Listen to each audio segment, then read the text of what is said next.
Well, the British royals have posed for a new formal photograph. Hey, released a new formal photo, and most people did the usual scroll. Until they didn't. Because once you notice she's the only real splash of color, your eyes drift upward. And then you catch it. The tiara. Not just any sparkle, that kind of sparkle that makes royal watchers zoom in like they're analyzing security footage. And here's the wild part. The headpiece people were staring at isn't famous because it's pretty. It's famous because of what it's supposed to mean. People.com +1 in this family. Jewelry isn't accessories. It's language. It's hierarchy, history, and sometimes a warning sign. A brooch can be a tribute. A necklace can be a peace offering. And a tiara? A tiara can quietly say, I'm not just here. I'm next. But that brings up the question nobody wants to ask out loud. If a tiara sends a message, who decides which message gets sent? Because the tiara that kicked off the latest obsession. Queen Victoria's Oriental Circlet has the kind of reputation that makes people whisper. It's rare. It's dramatic. And it comes with a long-running claim tied to Queen Victoria herself, that it was intended for queens and future queens. Not just anyone who has a big event on the calendar. People.com +1. And when Catherine stepped out wearing it at the German state banquet in early December 2025, it wasn't just a fashion moment. It felt like a line being drawn in diamonds.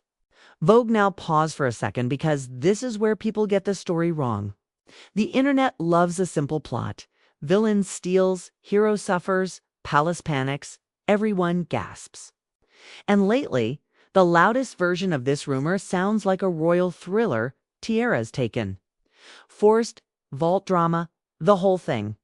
But when you actually look for solid reporting, that taken by force storyline lives mostly in viral clips and gossip posts, not in reliable coverage. Facebook, so instead of repeating the internet's fan fiction as fact, let's talk about what's real, what's likely, and what the palace actually communicates. When it puts a tiara on someone's head, because if you strip away the dramatic narration, the truth is still juicy, just in a quieter way. Here's what we know. Catherine wore the Oriental Circlet tiara at a major state banquet during the German state visit, and multiple outlets highlighted how rare that was, plus how long it had been since the tiara was last seen publicly. People.com +1. That detail alone matters. Because royal jewelry doesn't randomly reappear. It's chosen. It's approved. It's timed. And that's why people got stuck on one question. Who signed off? Because the crown's jewelry isn't like a personal closet where someone can just grab what matches a gown. In royal watching terms, these pieces are tied to the institution, to tradition, and to permission. Even when the public doesn't see the paperwork. The message is still visible. If you're wearing something with serious history, you're being allowed to carry serious symbolism. And once you understand that, the Oriental Circlet suddenly looks less like decoration and more like strategy. Think about it. Why would Catherine choose a tiara associated with a queenly future vibe at a moment when the whole world is watching her return to major public duties? Why bring out a piece with a reputation for being reservedest when she already has other iconic options? People.com +1. Because 2025 wasn't just another year of events. A lot of coverage framed it as a year of positioning. Catherine's styling more formal, more regal, more heavily symbolic, kept showing up at exactly the kind of occasions where the royal family broadcasts. Hierarchy without saying a word. Vogue +1. So when she steps into a banquet wearing one of the biggest, boldest pieces she's ever worn, it doesn't read like she felt like dressing up. It reads like, this is the role now. People.com, and that's where the tiara war rumor finds oxygen. Because if the public senses a power shift, the internet instantly turns it into a fight. People start narrating the palace like it's reality TV. They assume every choice is personal. They start assigning motives. Camilla won't let her shine. Kate is being pushed forward. Someone's jealous. The story becomes less about jewels and more about a made-up, emotional battle. But here's the thing. The real royal tension, when it exists, is rarely loud. It's procedural. It's scheduling. It's precedence. It's who stands where, who hosts what, who greets the guest first, who rides in which car, who gets photographed in which room. The palace doesn't need shouting matches to show the pecking order. It just arranges the optics. And the optics in 2025 have been interesting. Look at the pattern that outlets kept pointing to. Catherine appearing at state-level events with heavier symbolism, including major tiaras, and being presented more and more like a figure in waiting rather than a supporting player. Vogue +1, that's not a random vibe. That's branding. Now, does that mean Camilla is losing something? Not automatically, because Camilla is also doing what a queen consort does, showing up with statement pieces and projecting continuity. Coverage around her tiara moments, like the Greville Emerald Kokoschnik appearance in late 2025, shows she's not exactly fading into the wallpaper. So if both women are wearing major jewels, why do people keep trying to turn it into a fight? Because Catherine wearing the Oriental circlet hits a different nerve. Camilla's tiara choices often read like, I am the present. Catherine's Oriental circlet moment read like, I am the future. People.com +1, and when future shows up looking that confident. Some people instinctively look for present to react. That's how rumors are born now. Let's address the biggest clickbait claim head-on. Without pretending it's proven, you may have seen videos saying Camilla took Catherine's tiaras, or that there was some kind of vault drama. As far as reliable mainstream reporting goes, you're not going to find a clean, confirmed story that matches that script. Facebook, that doesn't mean palace life is always harmonious. It means we should treat those specific claims as what they are. Unverified narration designed to get clicks. But the reason those videos work is because they're built on a truth that is real. Tiaras do equal power, and the palace knows it. That's why. Catherine debuting the Oriental circlet wasn't just a new look. It was a signal that could only happen if the system allowed it. WhatKateWard.com. And that's why people keep coming back to the same uncomfortable thought. The real story isn't a theft.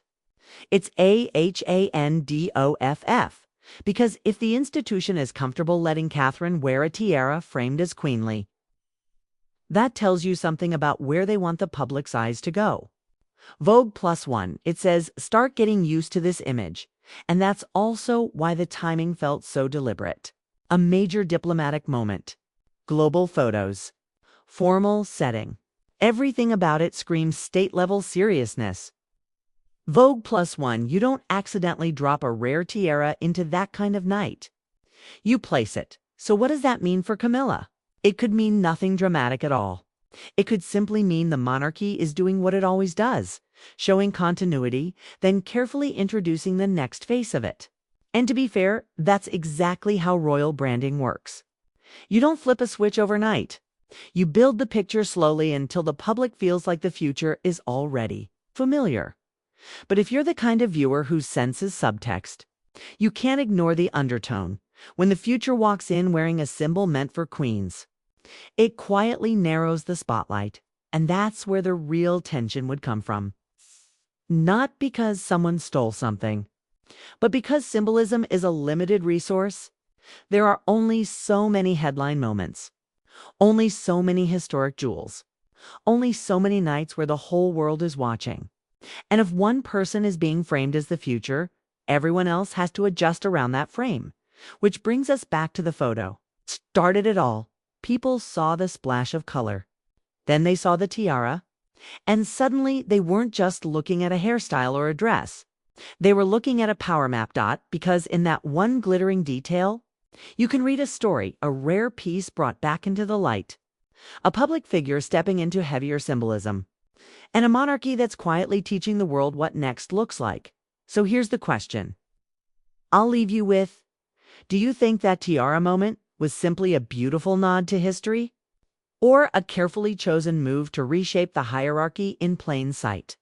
And if it was a message, who do you think it was meant for? Drop your take in the comments because I want to know what you saw when you looked at that photo. Did you see jewelry? Or did you see a warning? And stay close, because the next time a royal steps out in a vault piece, the real story won't be what they say. It'll be what they wear. Well, the British royals have posed for a new formal photograph. You notice there she's the only splash of color in this picture? But take a close look at her tiara. What happened when Camilla took Catherine's tiaras by force shocked everyone in the royal household. But it was William's reaction that left Buckingham Palace reeling. It all started on October 28th, just days ahead of two major royal engagements looming on the calendar. On November 12th, Queen Consort Camilla was set to host a prestigious reception for Booker Prize finalists. Only 2 days later, on November 14th, King Charles III was scheduled to travel to South Wales to celebrate his official birthday. With these important events so close together, Buckingham Palace quickly became a hive of activity with staff rushing from one task to another and every department under pressure to deliver absolute perfection.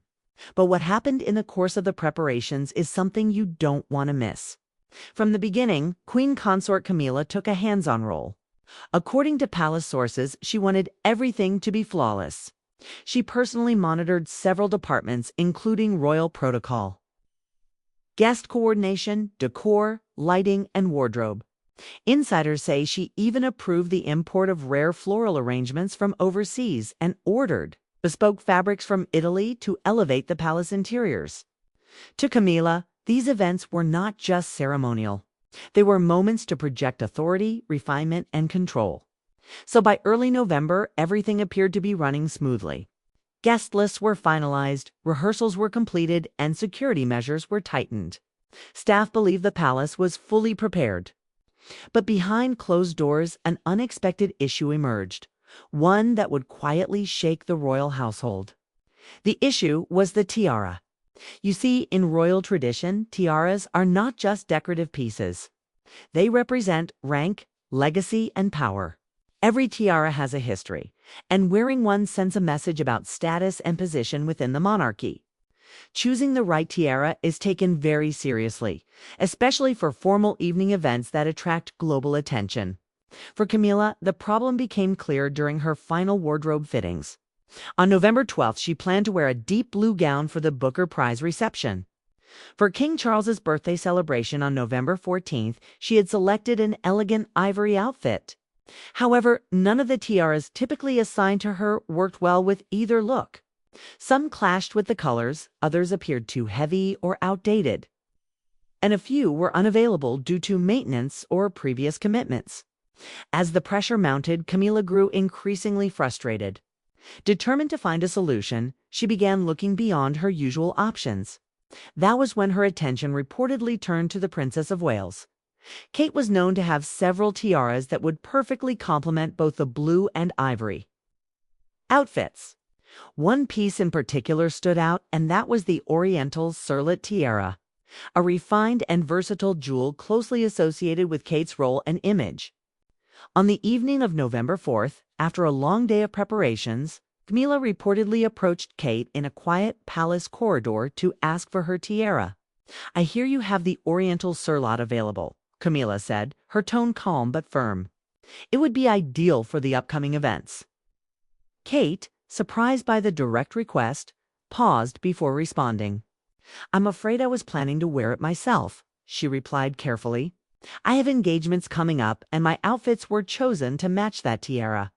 Camilla's expression reportedly hardened. "You have plenty of jewelry," she snapped. "You don't need that one right now." Kate remained composed with respect. "It was assigned to me, and I had already planned my wardrobe around it." That was when the conversation shifted. "Why are you always trying to take attention?" Camilla reportedly said sharply, "Don't forget who I am. I am the queen. When I need something for the good of the crown, I expect cooperation." Kate looked taken aback. "This isn't about attention," she replied quietly. "It's about preparation and respect." Camilla stepped closer. "You should know your place," she said coldly. "Everything here exists because of the crown, and I decide what is needed." There was a brief silence. Kate straightened herself, her face calm but pale. "I'll make arrangements," she said softly. Without another word, she turned and walked away, leaving behind a tension that lingered long after the corridor fell quiet. And that was only the beginning. By the following morning, whispers had already begun to spread through the palace corridors. Staff members exchanged quiet glances and lowered voices, aware that a confrontation had taken place, but unsure of the details. Nothing was officially confirmed, and many assumed the matter would be resolved privately, as was customary within royal walls. That illusion shattered just before midday. Camilla's personal security officer arrived at the royal jewelry vault alongside her senior designer and two palace officials. The visit had not been scheduled, which immediately caught the attention of the officer in charge of guarding the vault. He stepped forward, clearly cautious. "May I ask who sent you?" he said firmly. "These items are logged under the Princess of Wales." Camilla's designer replied without hesitation. "We are here on the Queen Consort's instruction. The tiaras are needed for upcoming events." The guard frowned. "Is Catherine aware of this?" he asked. "Protocol requires her approval." There was a brief pause before the security officer answered coldly. "Catherine is not the queen." The words hung heavily in the air. Just then, another aide stepped in and added, "Her Majesty has made it clear. The crown's needs come first." With visible discomfort, the guard signaled for the vault to be opened. Inside, rows of priceless jewels shimmered under soft lighting. The first item removed was the Oriental Surlot tiara, the same piece at the center of the confrontation the night before. But the moment did not end there. Two more tiaras were taken out, both closely tied to the Princess of Wales. One was the Cambridge Lover's knot tiara, famously worn by Princess Diana and now strongly associated with Kate. The other was the Lotus Flower tiara, a lighter, elegant piece Kate had worn on several formal occasions. All three tiaras were logged for temporary use under the Queen Consort's authority and sent for fitting and styling.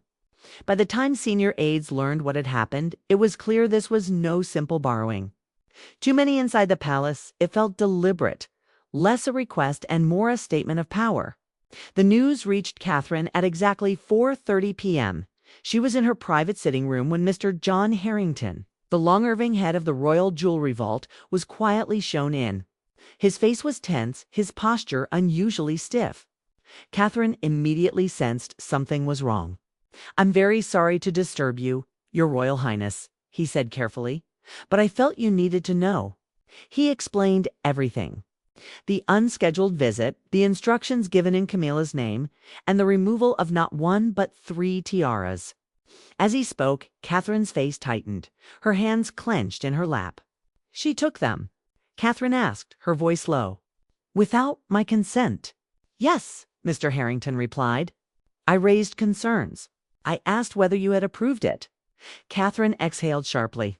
For a brief moment, anger flashed across her face, but years of royal training quickly took over. She straightened her posture and nodded calmly. "Thank you for telling me," she said. "You did the right thing." After Mr. Harrington left, Catherine sat alone in silence. The anger was still there, but beneath it was something deeper. Disbelief. An hour later, she rose with purpose. Catherine made her way to Camilla's private office. The Queen Consort was there, surrounded by her staff, her dresser, her designer, and 2 senior aides. The room fell quiet the moment Catherine entered. "May I speak with you?" Catherine asked, her tone firm but controlled. Camilla looked up, clearly irritated. "Say it here," she replied. "I have nothing to hide." Catherine took a step forward. "Why were my tiaras taken without my permission?" she asked. "I told you I was going to make arrangements for the one you requested. Yet you went ahead and took 2 more. Camilla's lips tightened. "I took what was needed," she said coolly, "because you were behaving as though you were already queen." A murmur passed through the room. Catherine stiffened, but held her ground. "Those tiaras are assigned to me," she said. "There is protocol. There is respect." Camilla let out a short, sharp laugh. "Respect," she snapped. "You seem to forget who wears the crown now. I am the queen. I don't ask. I decide." "This isn't about power," Catherine replied. "It's about boundaries." Camilla leaned back in her chair. "You're mistaken. It's always about power. The staff stood frozen, watching the exchange unfold. Catherine was being openly challenged, humiliated in front of them. Still, she did not raise her voice. "You took 3 tiaras," Catherine said slowly. "It's not one. That was unnecessary." Camilla's eyes narrowed. "I took them because I could." Silence filled the room. Catherine inhaled deeply. "Then understand this," she said quietly. "This will not be forgotten." She turned and walked out, her expression calm, but her hands trembling at her sides. Later that evening, as Catherine tried to compose herself, a discreet knock sounded at her door. It was Lady Eleanor Whitmore, a senior Palisade known for her loyalty to protocol. Eleanor had worked closely with Catherine for years and had access to inner palace communications. "I wouldn't come unless it was important," Eleanor said softly. Catherine nodded. "What is it?" Eleanor hesitated. "I was contacted by someone from the wardrobe team. They overheard a fitting discussio.